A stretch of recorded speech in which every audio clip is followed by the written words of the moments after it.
Hello and welcome back to Study History with Mr. P and my GCSE History topic summary video about the year 1066.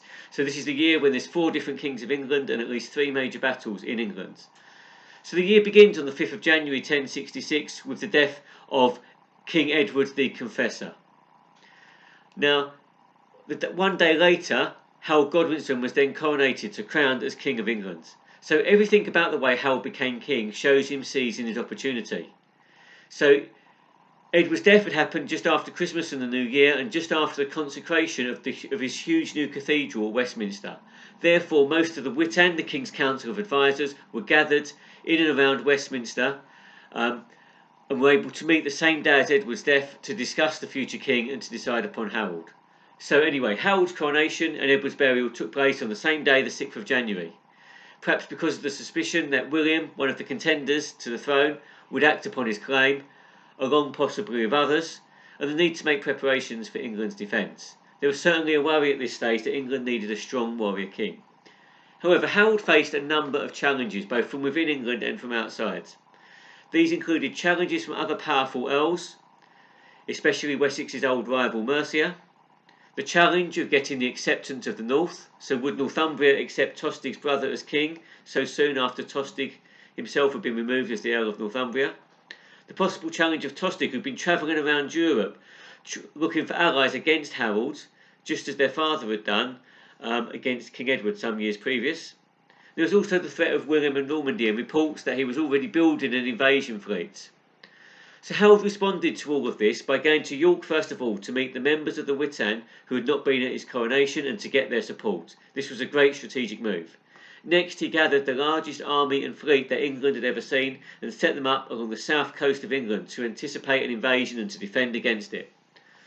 So this fleet and army sat for months on end on the south coast of England and no invasion came. So Harold took the decision on the 8th of September 1066 to disband the fjords. Just over a week later, on the 19th of September, Harold then heard the news that Harald Hardrada, the King of Norway, had invaded England with Tostig.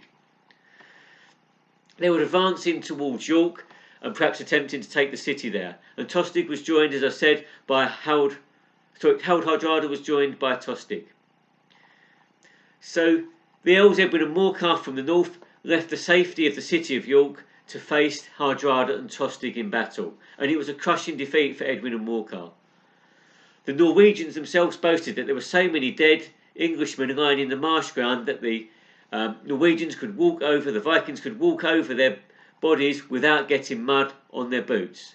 And this victory came about because of a clever tactic used by Hardrada, where most of his men had hidden behind the raised piece of ground, and when the tidal river had subsided, this fleet then attacked.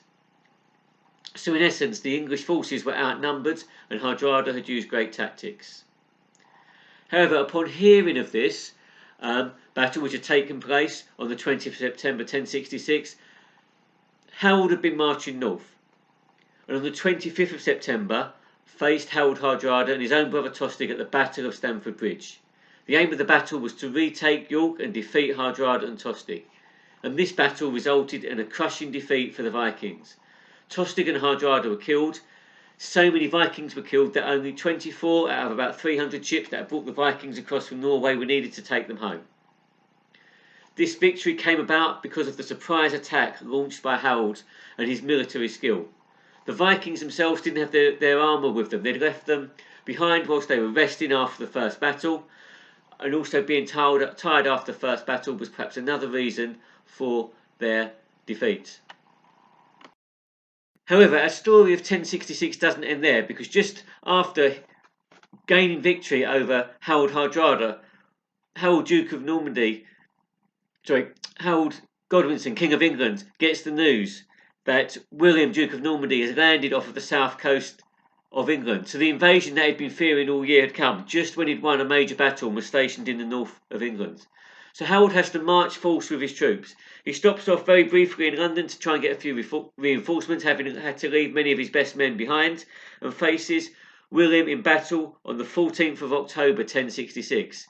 Now, the story of the Battle of Hastings and the reason why William ultimately wins this battle features in a separate video of its own. But the battle itself lasted all day on the 14th of October 1066. It was a fiercely contested battle. Harold Godwinson's men used the shield wall formation. This held steady for most of the day, but over time, for a number of reasons, including the Norman tactic of the feigned retreat and the fact that the Normans had archers as well as foot soldiers and cavalry, eventually the shield wall became worn down and Anglo-Saxon numbers first of all became depleted, and Harold himself and his brothers were killed. Now this isn't the end of it though, so despite winning the battle, it's not until a few months later on the 25th of December 1066 that William was actually crowned king. So after the battle, he'd waited around at Hastings expecting the remaining Anglo-Saxons to come and submit to him. Nobody came.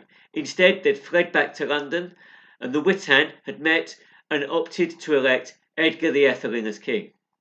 Upon hearing this news, Harold was furious, and he went to march to London. But on his way, first of all, he stopped off at a castle at Dover, where there were many Anglo-Saxon troops, perhaps making sure he had an escape route back to Normandy if he needed it, but also as a sign of his fury. He also destroyed the countryside in Kent to show his power and might, and marched towards London. However, on the outskirts of London at Berkhamsted, he met with the